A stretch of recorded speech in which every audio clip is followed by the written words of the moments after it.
Hello, Paso. Welcome to Philosophic Dialogues from La Frontera, where we share the fun of the big questions with you. My name is Dr. Kim Diaz, and I'm a philosopher here at El Paso Community College. And my name is Jules Simon, and I'm a philosopher at the University of Texas, El Paso. And today, our guest is Mr. Miguel Angel Soto-Lechuga, who is a dedicated musician, educator, composer, and conductor with a rich background in music and a strong commitment to fostering young talent. Born in Ciudad Juárez, he embarked on his musical journey at the age of 11 with a deep passion for the piano. His early dedication to the instrument laid the foundation for his career. Currently, Miguel Angel Soto-Lechuga serves as the band director at Fabens High School, a role he undertook after previously serving as the assistant band director at Fabens High School and as the band director for Fabens Middle School. Miguel's dedication to his craft, his students, and his church community has not gone unnoticed. He had the distinct honor of being invited to perform twice with the ATSSB All-State Band in San Antonio, Texas, a testament to his musical prowess and exceptional talent as a pianist. Miguel continues to inspire and shape the future of young musicians, leaving an indelible mark on the world of music, education, composition, and performance. Please visit the Philosophic Dialogues from La Frontera's playlist on EPCC TV YouTube channel. There you will find Miguel's wide array of accomplishments, along with our former guest in the description box. Thank you for joining us today. Thank you for the invitation. We've been leading off this year in exploring the border between philosophy and beauty and aesthetics. And our first question has to do with beauty. And as a musician, as a teacher of music, what do you think about beauty? How does that play a role in your teaching or in your craft? In music, the purpose of conveying different ideas, different emotions through the different combination of sounds of the instruments, through the construction of a composition, through the choosing the very few notes to create a melody, to create a theme, to expand into a larger composition. Yes, beauty has to do a lot with music, in the sense that depending of the creativity, the state of mind, the emotion of the composer, or even a composition interpreted by a performer, they can evoke different emotions, different sentiments, different moods through their performance of music. So yes, there's a lot of beauty in music. We can consider something beautiful. We can consider something maybe not so appealing, depending who you ask. But that's the beauty of music. It can appeal to all sorts of audiences, different tastes in different genres. So there's a variety for everybody to find something beautiful. I have a follow-up question to that. See, this is how it goes. You were a little worried about having a lot to say. You've already started off really well, Miguel. When you're directing all these musicians, do you have a kind of idea in your mind of how the sounds should all work together to create something beautiful? Do you have something like that in your mind when you're doing the directing? Or do you know it when you see it? Yeah. Well, a lot of times when we teach high school level pieces, a lot of composers do put some program notes of maybe a background of how this piece was inspired. So that gives us a little bit, we get to know a little bit the piece in a deeper level.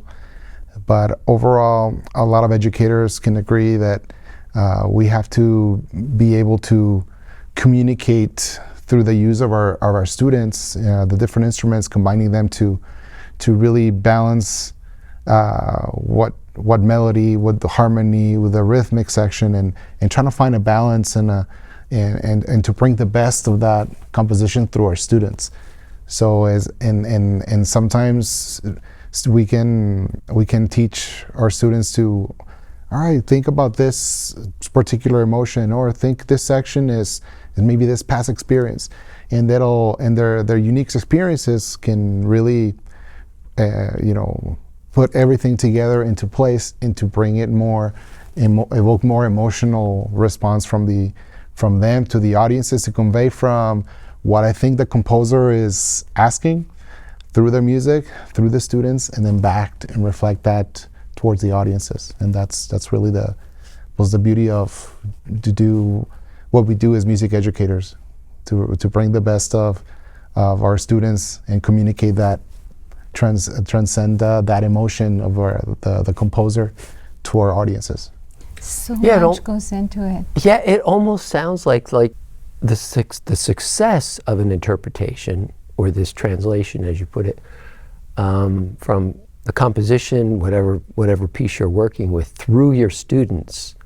It sounds like the success of that interpretation or translation is the extent to which it'll be successful, to the extent to which it becomes a beautiful experience or something like that.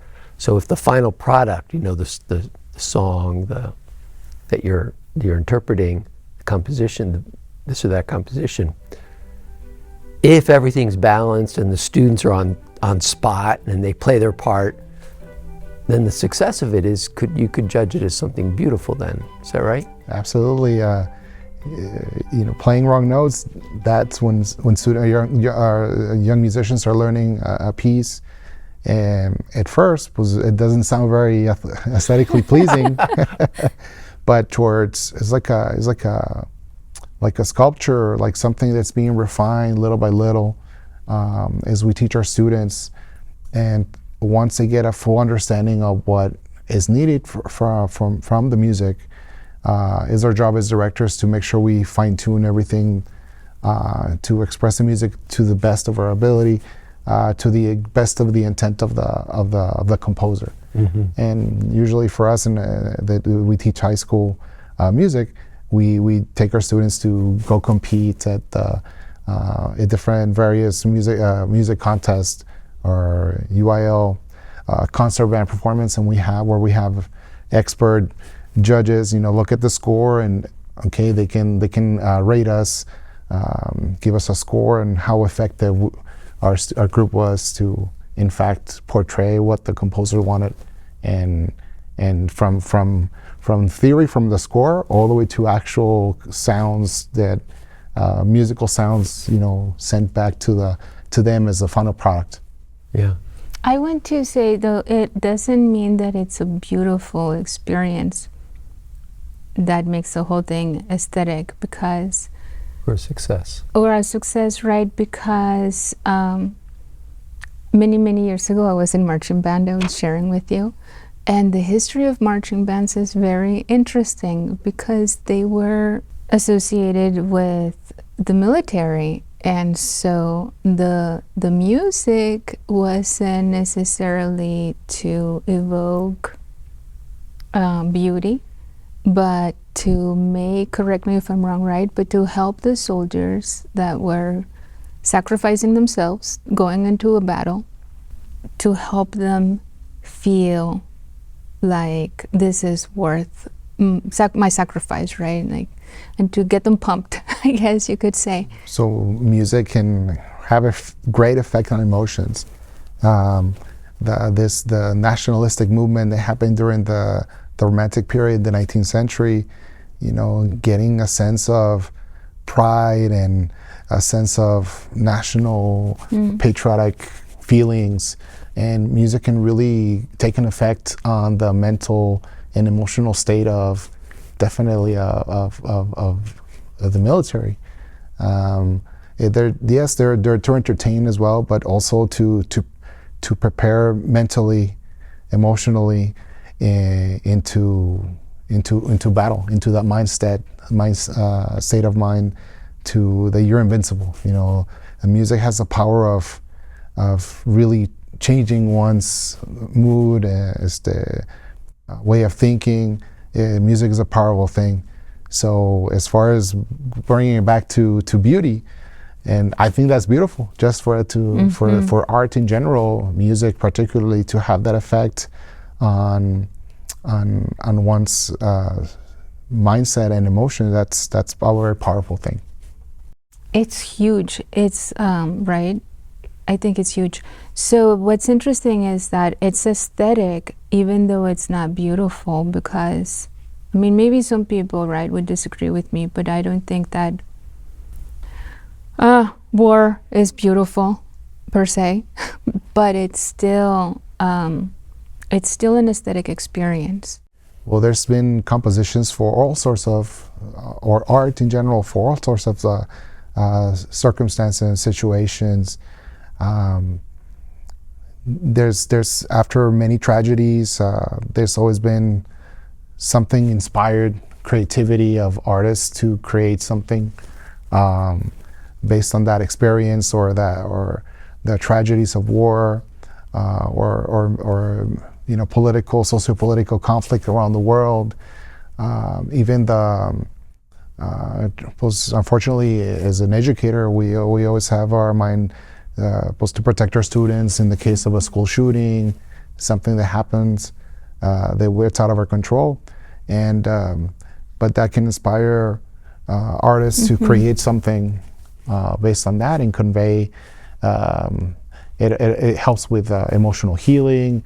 Has the power to do that, to maybe tell a story so we don't forget, and also to maybe give us a sense of closure and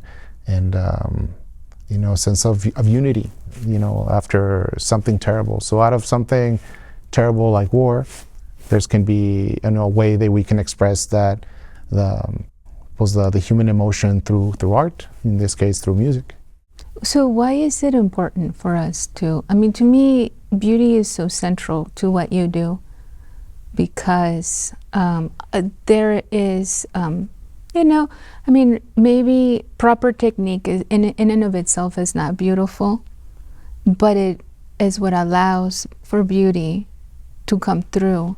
So to me, it seems like beauty is so central, as well as other things, right? Like discipline and commitment. Why is it important for humans to think about beauty? Well, it's in a sense, it's human expression.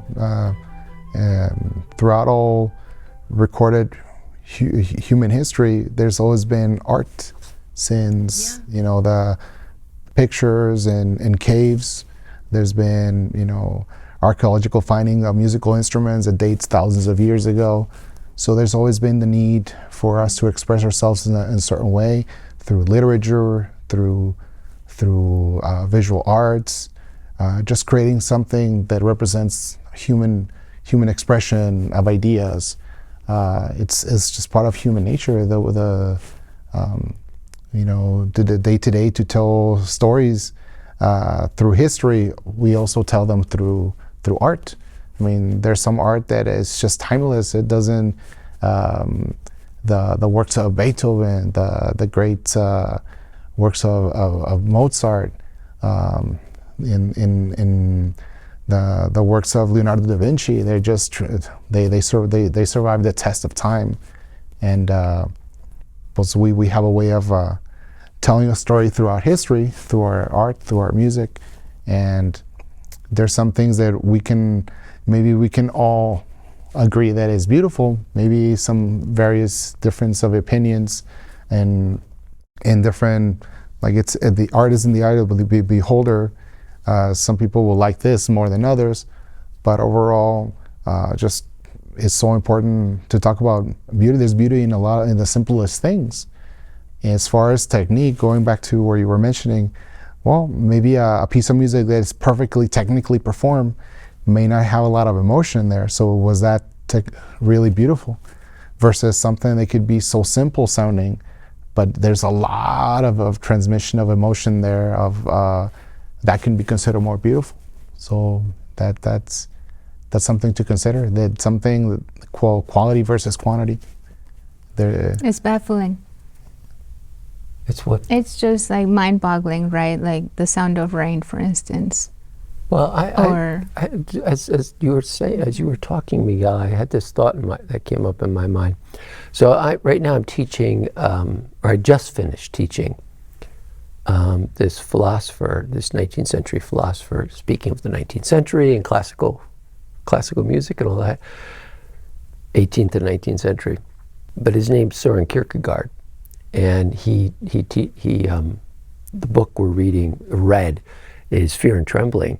And what he argues there, he says that one of the essential components of being fully human is to experience passion individually.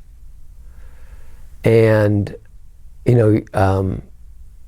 connecting that with the successful technical performance of, say, a composition, a piece of music, it almost seems like, if I understood you correctly, that you just can't be technically proficient. You have to have, as a musician, you have to get your students and your musicians you're working with, to put their passion on the line. Because if they're not going to be passionate about what they're doing and enter into it with their soul, as it were, and play just that right note at just the right time and do it cleanly, clearly, and in unison with others, right? Seems like passion plays a big role in... Well, definitely. It's almost the difference between a computer composing music versus a human composing music.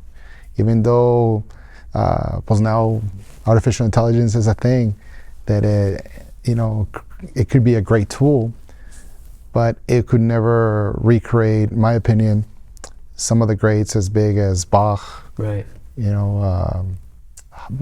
Joseph Haydn, Schubert, Brahms, all these classical musicians. Because right? they lived through certain things throughout their lives. Speaking of Schubert, composing hundreds of love songs as a teenager, he had to live that passion in order to write, that type of those songs, and brings great emotion great intent into that. And so definitely, if you have, there's great performers, there's great singers, but then there's good singers, but then there's great singers, the ones that can connect with the audiences. It's all about connecting people, the human emotion, and that's why we have great artists. They can fill stadiums versus somebody, they can post something online, it only has a couple of views from their family, members. My mom watched it. Yes, my mom watched it. But it has to do with that, connecting people, one another through their experiences, and they can share something in common. Oh yeah, that your description itself carries a kind of beauty in it. In fact, as you were describing it, I'm thinking and connecting some dots in my mind, as it were. And I'm it caused me to get a little enthused about, listening to music now, because what you touched upon is, our first question has to do with beauty and aesthetics, but what you touched upon is one of the markers of something beautiful or successful performance is how well does it hit that kind of note of common humanity that I can relate, through the experiences that come from the composition, and how does that get transformed through the various different pieces that get played, right? And then there's the spectators who are listening to it, which are the essential to the whole performance, right? So if you're hitting this note of common humanity, as you kind of more or less put it, that's also another sign of the beauty of a piece, right? Was the beauty of art in general. The beauty of art in general, yeah. Bringing people together, sharing a common, emotion, a common. Well, we have more things in common in general than as humans. Oh, that's also a nice way to think about it, right? How come some people appreciate some things and some don't? How come not everybody loves me? Right? Well, there's, and that's why there's different genres of all kinds. There's always some form of art for everybody. Some people can I mean, we have beautiful sunsets here in our city. I met some people that have moved here and they love it here. They retired here and they love the scenery, the landscapes, the beautiful colors of every sunset. And there's some of us that have been here our entire lives and we never Don't appreciate it. take a double look at don't appreciate it. So it's a good question. It's something that it can go. It's something so simple. Some people see the beauty in simplicity. Maybe not as complex music as the greats, but maybe some popular music. But there's some really good quality popular music in there. There's a little more appealing for the masses. But there's beauty in all types of genres, all types of music. Some people like more popular sounding genres or to dance. I mean, that's a way of experiencing art through dancing yourself. In a wedding, creates happiness. There's also, for tragedy, for people that have some mental health issues, doing art as therapy, that can also bring, they can appreciate it in a different way.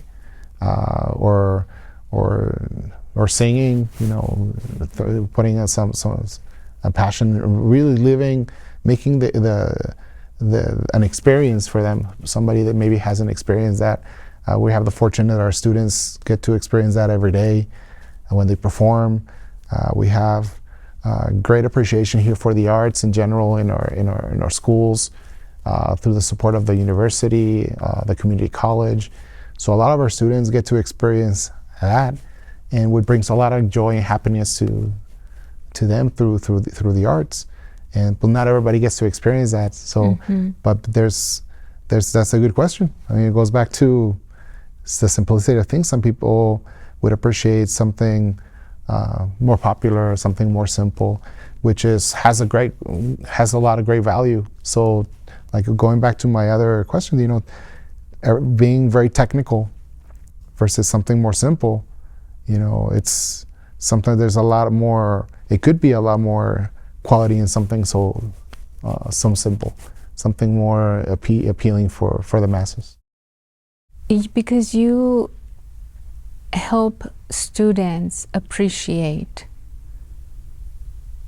I think as teachers too, we help students appreciate, right?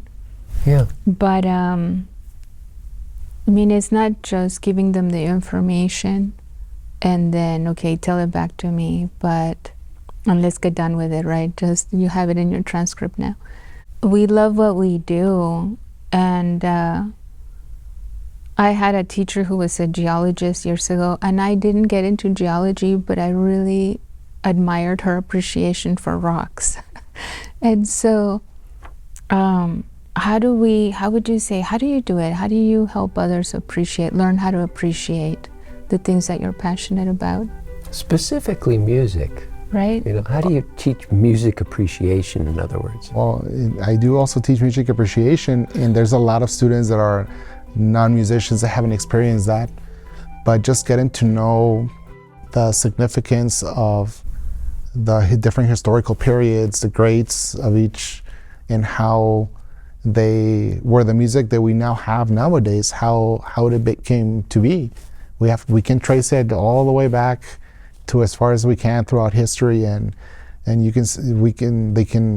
try to teach them how things were slowly evolving, how composers grabbed from this idea from this previous composer, and built from that, and then the future generations, they grew up with these influence of these other composers, and then slowly move the art form forward, and some challenging the norms, challenging what people before them came in just to make a name for themselves. How do they creating different sounds, just being innovative, being daring, and for example, popular music, we have a lot of big influence in rock and roll. We can trace it all the way back to jazz, and before, combination of American, European, African influences, and And it's amazing how much of that historical background influences music today. And when students realize that oh, I like this Spanish song, or I like rap. Okay, well, one of the things that we teach them, okay, where did this come from? Let's go ahead and do one of your assignments. You have to be able to analyze or give a little background, trace it back where you can find it. Where does this come from?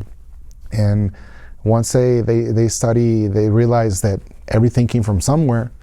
You don't dismiss everything that came before, the greats. They start appreciating it really, and when they start writing about it and they start telling you about it, next time they go to a concert, they'll be more appreciative of, the arts and music in general. Yes. Whether it's in a classical performance setting, or if it's a popular concert in the Don Haskins or in a stadium. It's like you learn the language. Yes, you don't have to be necessarily say you're not going to be a geologist, but you can definitely now with the knowledge that you acquire, you can appreciate more. So now I know the difference between, I don't know, a volcanic rock as opposed to igneous rock. Something, right? A different type of rock. Not really, I don't know. It's been many years. But one example of that would be, for instance, but I want to talk about creativity. It's like you learn the language, and so once you learn the language, you're able to understand what's going on. Speaking of tracing roots, so I lived in East Texas for many years, but I grew up here in the Southwest, and so in Juárez also, right? So I grew up listening to corridos and norteño music. And then when I lived in East Texas, I came to find out that a lot of Germans came to both Texas and Chihuahua, and I guess Durango, so like Puebla.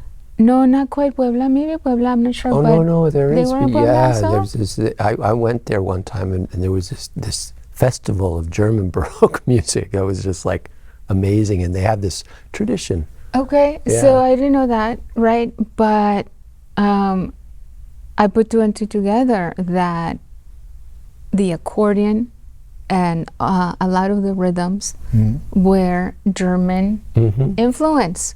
Yes. And not only that, but that Germans taught Mexicans how to brew beer. And so, that was a big epiphany. So going into this appreciation, right? So I might be listening to Ramon Ayala, right? Or whoever I like. Only to come to find out that that's actually German music, the roots of it. Yes, a lot of everything. I mean, this is the new world. A lot of our culture, Western culture, we got it from the influence of the European settlers, colonization. I mean, another example is mariachi music, which is very unique to Mexico, but most of the instruments are European origin. Trumpet, the violin, the harp, and obviously there's modifications that evolve through time. But it's just amazing. Same thing with the music that you mentioned, norteña, which also is embedded in Tejano music, and it's all connected now. It's just even jazz. Jazz is a truly American genre, and now there's different types of jazz around the world, and it's incredible the influences that one culture can go to the next, and they take it and then they do some improvements, some changes, and that's how different genres came to be. To me, I think it's really, I find it fascinating, right? Because we live here in La Frontera. And so there is this one culture up against the next, and not just up against, but also along with. And so then there's mutual influence and mutual borrowing. Which I think, in my opinion, allows for more creativity to take place, right? As the European instruments now in this new context, right? Or this European music, but taken up by this other culture, and now we get this. So what do you think about the importance of creativity? And would you say that it's like at the border between one, where that's the creative Well, spot? one influences one and one influences the other. It's a culture is something else, like baking a cake and new ingredients, new outcome, and it just up to the creativity of the artist to pick up what they've learned, make some improvements, and who knows where music is going to be, where the arts in general are going to be in another 100 years, or 200 years, or another 1,000 years, since we've been collecting, information, data from since the medieval, the Middle Ages until now. Well, music has changed a lot, and it's fascinating for us to see how the ones that came before us made some changes, and now with these generations, who knows really where. I mean, I hope I live long enough to see where we're going, but creativity, it's just amazing what the human mind can do if you give them the tools and a little bit of inspiration. It can create something from nothing, or grab ideas from who came before us and make improvements, changes, and we see it with all these different musical genres that are creating mixes, or you can hear a little bit of, in one type of genre, you don't hear that anymore. You hear a little bit of this, a little bit of rap, a little bit of Spanish, a little bit of Latin, a little bit of African drumming, and from there, who knows? It's creativity is, it's something that humanity has proven to be really good at throughout history. If I ever, I'm not a music teacher, right? But I think it would be fun to have a lesson on in flamenco, las canciones de ida y vuelta, because it was this, to me, flamenco is so beautiful, but it's a culture, right? It's the gypsies, but then also Muslim and Spanish. It's the Moors were there for hundreds of years. Yeah. And of course, if we talk about the Iberian Peninsula, it's so much history there. People coming in, different battles. We get the Visigoths from and then of course some Celtic influences, and of course the Moors. I mean, something so relevant, like they introduced the guitar. So if it wasn't for them, I don't think rock and roll would be the same. So there's so much, but the musicians that were there, they decided to, this instrument, let's try it out, and start creating new things with it. Can I say something, or do you want to keep? Yeah, let me say this, because so then you have that amalgam of different cultures, right, into flamenco, but then with the Spanish in the New World. But then when they lived in Cuba, when they lived in the Caribbean, what they picked up, it softened. It was, to me, it seems like it was so much harder, the rhythms of the old world, versus now las canciones de ida y vuelta, right? The ones that they came. So like, I forget what they were called, like caracoles, cumbias. No, I don't know if it was cumbias, but they were just much more softer and rounder than the sharp edges of the old world.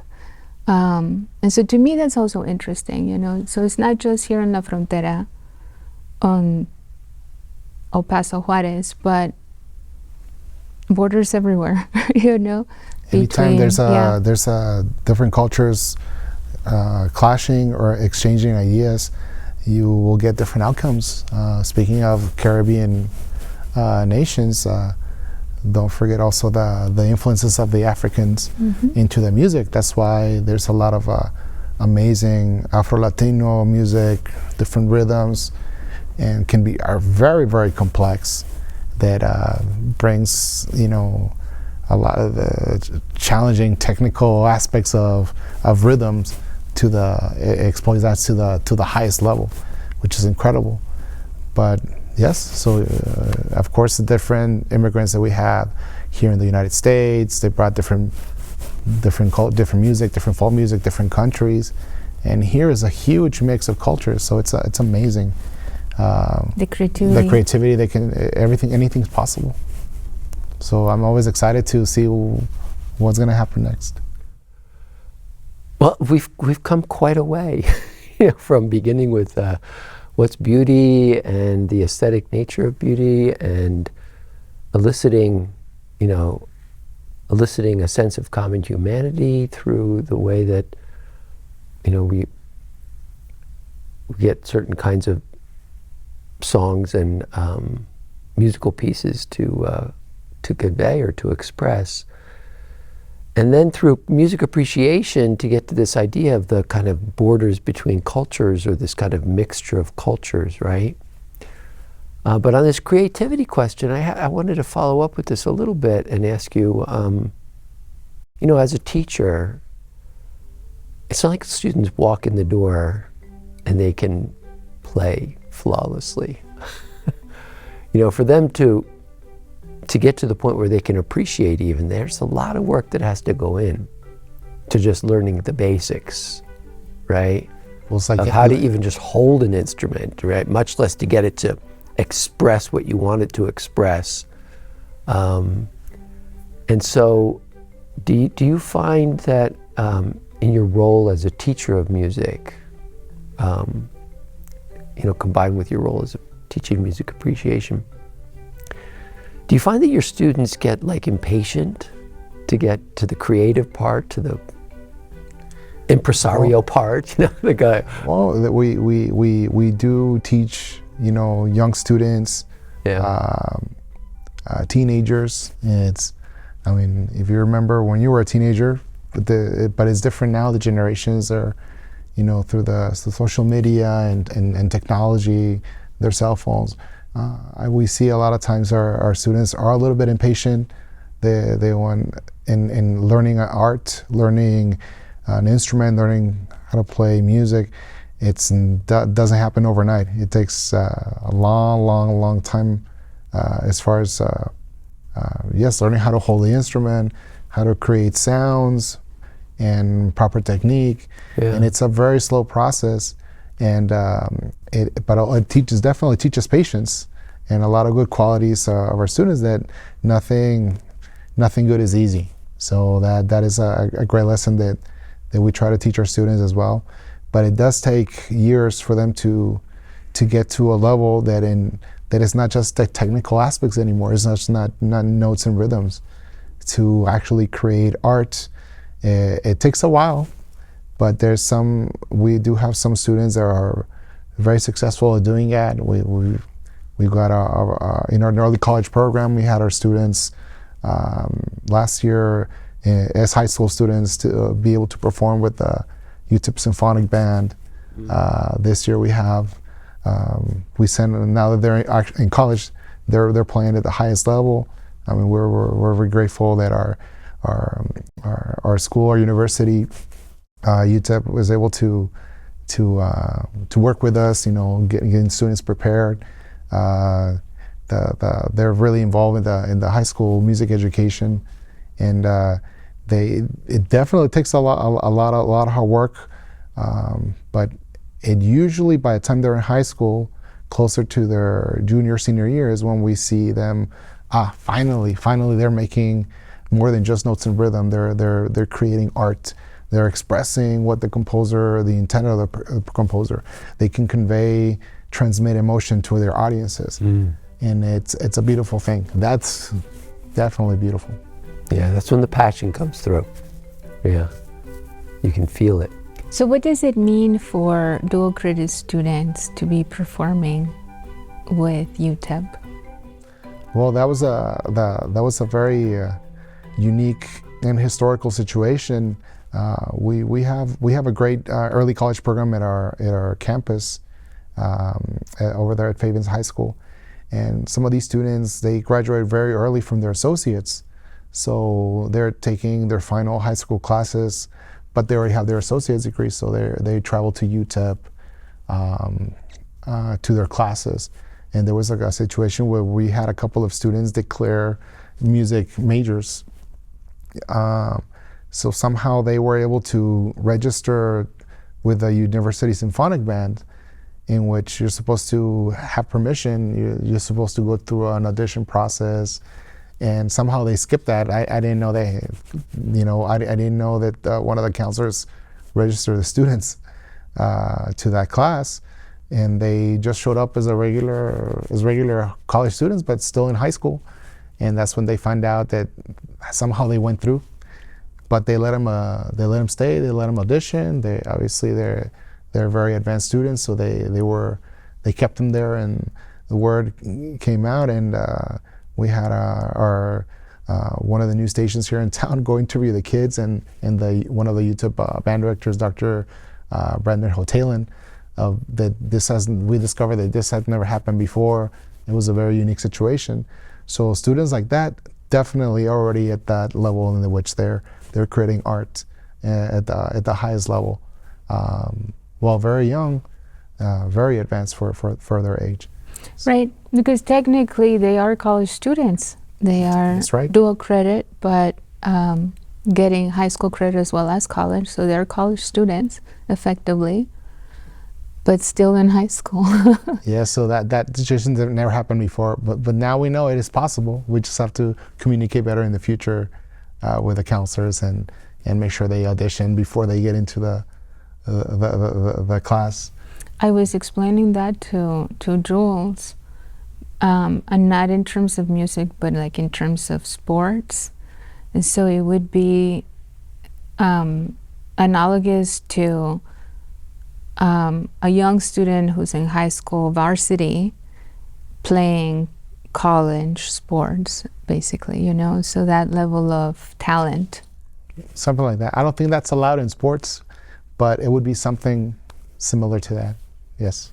Right, which is huge, I think. No, it was definitely a huge accomplishment for us, and it makes our students, set a good example for others to follow, and also other campuses, other early colleges that we have here in our city, to be able to open that door to that possibility.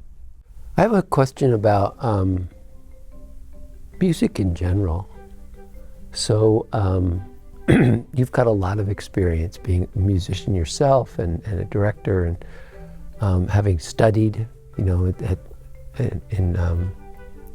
at the university level as well. And now you're responsible for and in charge of all these young students.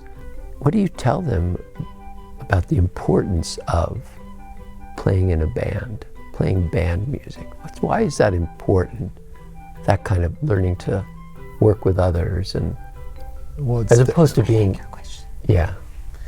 So it's definitely a lot of patience, but they see the benefits of working well with others, doing their share of the work, and they get to create music and share with each other and share with the audiences, and going through that process of, from usually when we start them in 6th grade, getting their instrument for the first time, sounding not very good at first, driving parents crazy at home. And neighbors. And the neighbors. And they live that transformation through years of hard work, many hours of study. And even if not all are going to be professional musicians, but they're the ones that have the first experience, first-hand experience of going through that process, and they learn the value of hard work. They learn the value of consistency, study, and whether they're going to be professional musicians or not, maybe they continue to play. Some of them get to play in the university marching bands. We have great success. Some students throughout the years going to different various universities, students in NMSU. We have some students go to UT Austin, and our university here. We have some students participating. One of our students is marching with Notre Dame. So they get to study other majors, some of them, but they're gonna be music appreciators for life, and then they can teach that to their kids, or but it's definitely was a very, very, very, very, very specific skill that not everybody gets to learn, and that growth process, not everybody gets to experience that. And of course, I was talking about and when we get elderly, we can slow down the loss of mental acuity by keeping our minds fresh, while playing instruments. It's another way of keeping them mentally healthy in our later years. But the main purpose is to teach these young students to be lifelong music lovers. Yeah, but in addition to that, one thing I was thinking about, and there's this, one idea that you touched on earlier is about music, solicits or elicits this sense of common humanity, that we can connect with the stories or the emotional experiences of others. But I would think in teaching, especially in band, being responsible for teaching students that they have a sense of responsibility. They have to show up, right? Because if you don't show up and you're part of the percussion group, you don't get there's no drum. There's no rhythm music going on, right? Yes, that's so right. There's a good deal of responsibility has to get conveyed to these students. Responsible for not only learning their instrument, learning the piece, but also being there, showing up prepared for the group, right? Yes, and we're a small community in Fabens. Our school population is relatively small. Our band is slow. Small, but in our case, the kids are very responsible. They're good communicators, and our students. We had like 36 students, versus other campuses, other high schools in town. They're like twice, 3 times, sometimes 4 times bigger than us. But it's quality over quantity. In our case, every student matters. We try to, convey and communicate to students that their presence is important every single day, and there's nothing they can't achieve musically if they're working hard. But yes, being present it's a big the importance of being present, being responsible, and so we can count on them. Counting on each other, it's really what's going to bring the success at the end of the day. Yes. How do you do it? How do you get students to wake up at 3 a.m. so they can show up at 5? Well, it's very, very difficult. Normally, play at the airport. Normally, we get together at 7:30. Us and many other schools here in town, and it's just the try to teach them the value of what they're doing. What they're doing is important, and it is. I mean, preparing for the next performance. Representing our community. We're a small community, and just make the best of what we have. Even if we're on the smaller side of the group, we can still do great things. But everybody counts.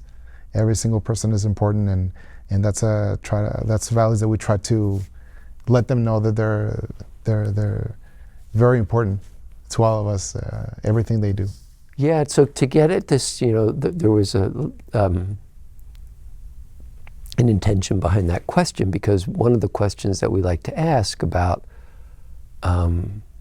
aesthetics and borders between art and philosophy in your teaching and in your experience, what does in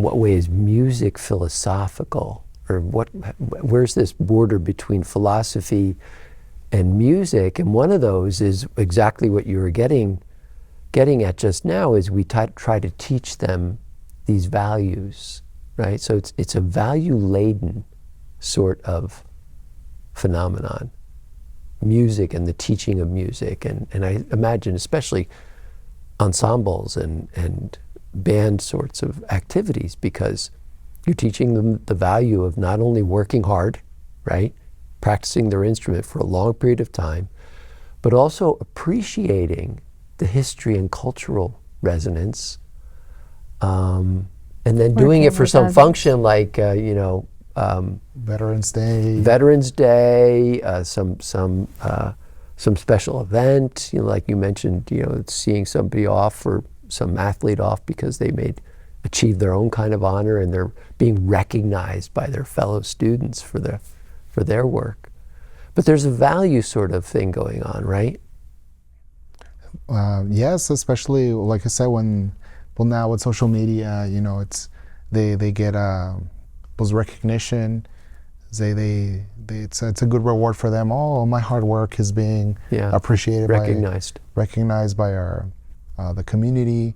When we go compete at different contests, other schools can appreciate what we're doing, and they make long friendships with other people that play the same instrument, and so it goes back to making that human connection. But yes, seeing the hard work, the fruits of their hard work, it definitely helps keep them motivated. And oh wow, this is not just for nothing. This is something that if I work hard, this is the path that we need to follow, and this is the potential reward that we're gonna get. And of course, sharing music, making music with their friends, their classmates, for almost 7 years. Some of them, they share a lot of experiences personally and through music, and all these different experiences. We have the fortune that they have done some very important achievements that they allow them to travel to different places. So it's like, oh wow, there's hard work can be rewarded and recognized. I'm gonna try to keep working hard, and we just tell the kids, keep working hard, and good things are gonna happen.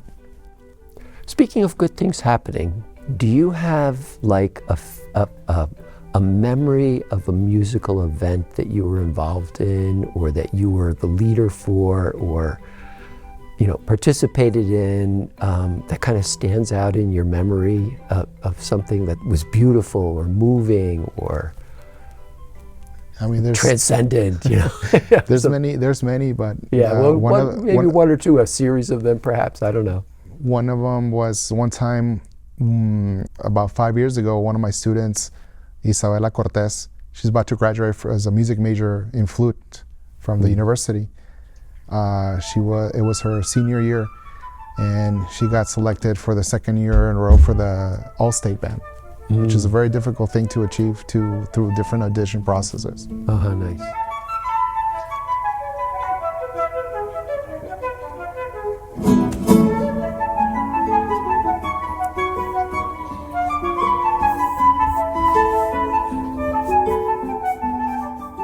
And this is the second year that she made the state band. And it was coincidentally, it was the first year I got invited to perform along the state band as a pianist, to help out play in the concert the piano part. So it was such a fun memory, because the last year of my student achieving the state band, I got invited to play in the same band, so we get to play together. Oh, that's great. In the state concert in 2019, and is experience seeing my students, other all-staters that we had in the past through the audience, is nice, because it's the greatest musicians in the state of Texas. But experience it with it was incrediable. So having be part of that just the sound, the beautiful sounds that they make, and it was just, and we have great students throughout the state, and they have great guest directors to get to direct the state band. But just to experience that along with my student, it was amazing. That was definitely one of my favorite memories. Yeah, that kind of lived world experience, then that then is something that you can bring back to your classroom or to the field, or to the teaching experience, and transmit those kinds of shared shared experiences. I have with to your tell students. you, I appreciate you being such an awesome, inspiring teacher. I just really want to tell you that. Oh, no, thank you. I tried. Thank you for being in our show. Thank you so much. It was a pleasure. Miguel. It was wonderful. Pleasure. Thanks for Thank sharing you for with the us. invitation. This has been Philosophic Dialogues from La Frontera. My name is Kim Diaz. My name's Jules Simon. Our guest, Miguel Soto-Lechuga. Thank you for joining us.